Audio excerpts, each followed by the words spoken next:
By now you've probably heard or been told to eat whole foods instead of processed foods whenever possible.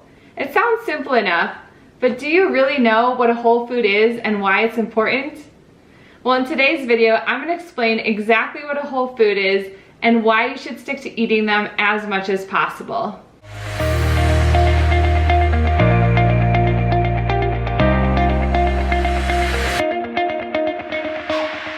Hi, I'm Allie, a Christian health and fitness coach, and welcome to Cross Training Women, where I teach and train you how to be healthy physically and spiritually. Food exists on a continuum between extremes, from whole all the way to ultra processed.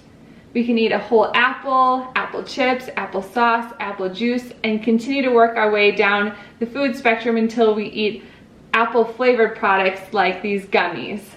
If I asked you which side of the food spectrum is healthier, you wouldn't even have to think about it. The answer is obvious. The foods on the left side of the spectrum are much healthier. You know that an apple is healthier than an apple flavored gummy. But what about apple chips, applesauce, or apple juice?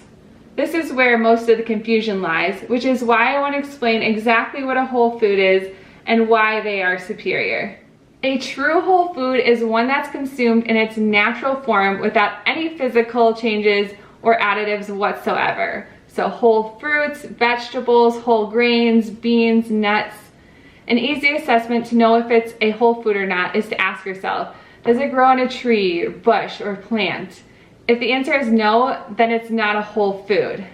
However, a whole food can be minimally processed, or if you eat animal-based products, a whole food could be considered unprocessed meats or eggs.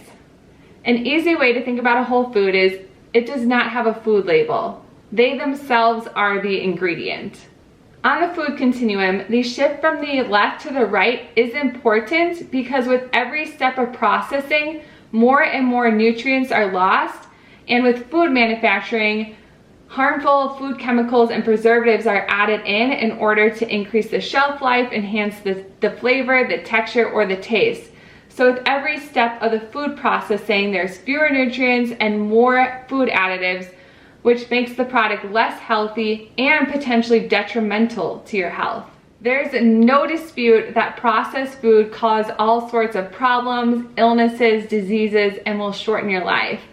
But despite these negative consequences, people are still predominantly consuming these products. The foods that fit in the middle of the whole to the ultra-processed food spectrum are the most difficult to assess. These are the products that have been through some processing but provide some nutrition. But it's key to remember that these foods are still missing important nutrients and often contain substances that are harmful to your health. They often come in food packages that boast about health claims on the front of their food label, leading you to believe that it's healthy and natural, when in reality it's unnatural and unhealthy. On this spectrum, the apple is the only true whole food, while the products next to the apple still retain a part of the original food and many nutrients.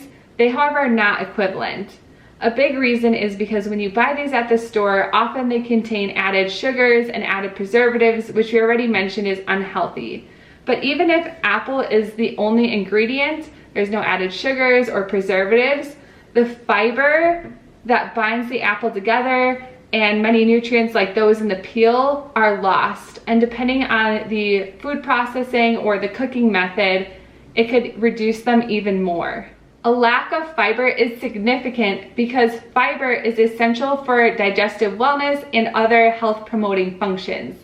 Fiber is what stabilizes your blood glucose levels by slowing the rate of absorption of sugar into your bloodstream. A lack of fiber is why your energy spikes and dips when you drink apple juice, but not so much when you eat a whole food source of sugar like an apple.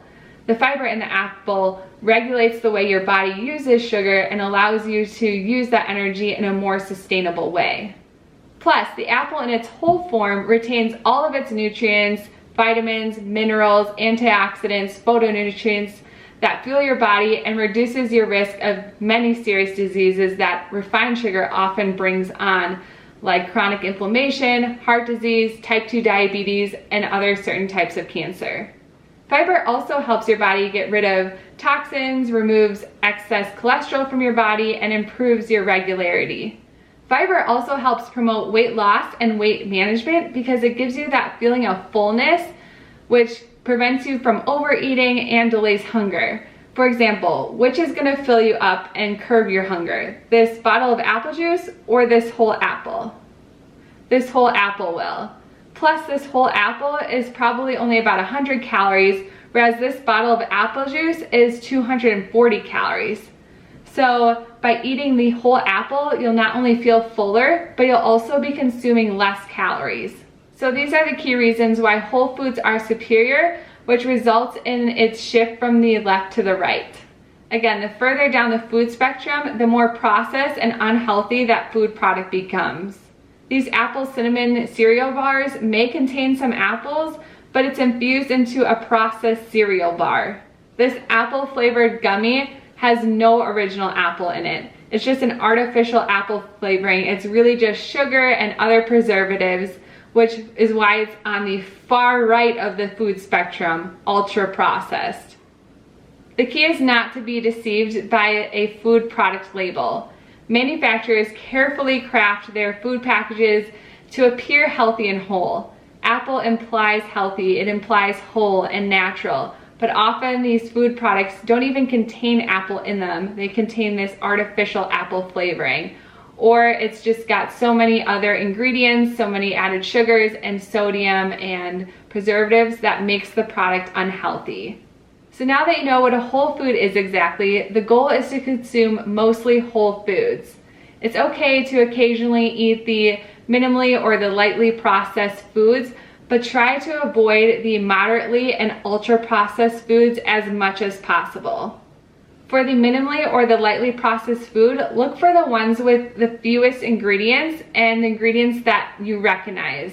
Because if you don't know the ingredient or it's hard to pronounce, it's a food additive. If you stick to this food guideline, you will reap the health benefits. You can easily lose and maintain weight, prevent, even treat, and reduce your risk of diseases and illnesses, have more energy, live longer, and much more. I hope you like this video. Please like it and share it with a friend if you found it helpful or you want to see more videos like this in the future.